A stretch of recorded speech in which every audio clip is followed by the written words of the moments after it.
Nagdiwang na yung mga DDS kasi wala nang impeachment, panalo na kami. Nagagaganyan na sila ngayon. Panalo kami, wala na, talo na si Banga, gagaganon na yung mga yan.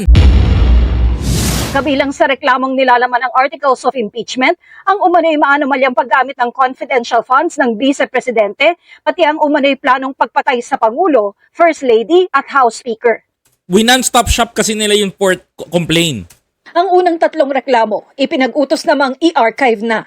Pero sabi sa desisyon ng Korte Suprema, Ito dahil sa ginawang ito ng Kamara, may ituturing na terminated o dismissed na ang unang tatlong reklamo. Yes, kasi House na yun nakialam. So bumida na yung House kasi. Ito naman. Dito raw papasok ang one-year bar rule sa ilalim ng saligang batas na nagsasaad na isang impeachment complaint lamang ang maaaring simulan laban sa isang opisyal sa loob ng isang taon. Sa tingin nyo ba, mga kababayan ko, ito pumasok yung legal way na ganyan. Honestly, pagdating sa legal way, pasok to. Wala tayong doubt doon. Mga kababayan ko, wala tayong doubt doon. Pero there is a consequences, mga kababayan. Wait lang, patapusin natin to. Sabi ng Korte Suprema, nagsisimula ang one-year bar, oras na ma-dismiss o hindi na buhay ang isang impeachment complaint. Yan. Dahil matuturing na dismiss na ang unang tatlong complaint noong February 5, 2025, Okay? hindi raw pwedeng magsimula ng panibagong impeachment complaint ng mas maaga sa February 6, 2026. Ngayon, mga kababayan ko, ang tanong kasi dito, ang pinakamainit na tanong dito, mga kababayan, nagdiwang na yung mga DDS kasi wala nang impeachment, panalo na kami. Nagagaganyan na sila ngayon.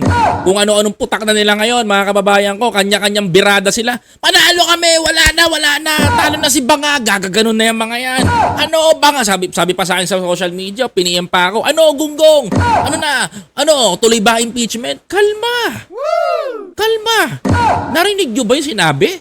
Mga kababayan ko? Eto, mga kababayan ko. Ang tanong kasi dito, mga kababayan, wala na bang impeachment? Mga kapatid, oo, sabihin na natin, ginamitan tayo ng batas, ginamitan tayo ng padrino sa loob ng SC. Dapat ba tayo magalit, mga kababayan ko? Honestly, pabor sa atin o sa kanila? Mga kababayan ko, it's a draw, mga kababayan. Pero papabor sa atin tong huli, mga kababayan ko. Ang tanong kasi dito, mga DDS, wala na ba talagang impeachment? Ang sagot, mga kababayan, hindi pa tapos ang laban. May impeachment pa po. Kailan? Biyahe ni Koy. Kailan ang impeachment nito? Next year, February.